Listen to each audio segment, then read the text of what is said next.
Sur le plan politique, déjà, il va y avoir beaucoup de remaniements sur l'île de la Réunion. On peut s'attendre aussi à beaucoup de scandales.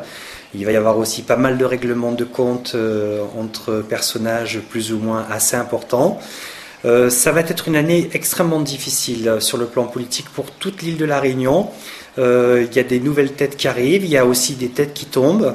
On va être un petit peu dans une espèce d'effervescence avec à la fois des mises en avant de certaines personnes qui étaient restées dans l'ombre jusqu'à présent et à la fois de personnes qui pensaient être bien installées, bien placées, qui risquent un petit peu de passer à la trappe. Justement, les têtes qui tombent, quelles têtes voyez-vous? Alors, le problème qu'il y a, c'est que vous savez, je suis tenu au secret professionnel et je ne peux pas vous donner de nom. C'est avec plaisir que je l'aurais fait, mais je respecte la vie privée de chacun. Ce qui se passe, bien au contraire, ceux qui ont un certain âge s'accrochent et ils s'accrochent terriblement. Qui ont encore des capacités à donner. On a même l'impression que c'est un instinct de survie pour eux, que tant qu'ils vont travailler, ils vont exister à la fois professionnellement et physiquement. En tout cas, des personnages qui, si je puis m'exprimer, ont la peau dure et résistent. Et est-ce positif pour l'avancée de la Réunion ? Alors, ce sera positif dans le sens où il va y avoir tous ces remaniements et que ces personnes-là vont être obligées un petit peu de se plier aux exigences des nouveaux arrivants et de ce qu'on va proposer.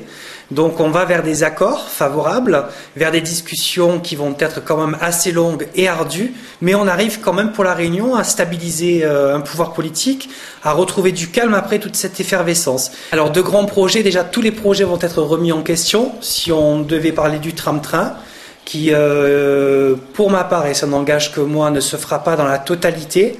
On a un projet qui risque d'être retardé, reporté, remanié, qui va encore coûter beaucoup d'argent, mais malheureusement l'argent sera dépensé, mais un projet qui ne verra pas le jour dans sa globalité. Un projet qui aura une portée comme on peut l'annoncer Pas comme on peut l'annoncer, non. Pas aussi grandiose et pas aussi joli et pas aussi merveilleux que ce qu'on peut bien nous faire croire. On aura beaucoup de nouvelles de Valérie Bègue, notre ancienne Miss Réunion et Miss France, qui de toute façon va très bien rebondir dans le milieu spectacle, milieu showbiz et milieu télé, donc tout ce qui est public, avec une belle réussite, et on ne peut que la féliciter, parce que c'est le juste retour des choses. Maintenant, on peut faire de grandes choses à La Réunion, mais c'est toujours une question de pouvoir produire des artistes, de pouvoir les médiatiser et de pouvoir surtout les exporter.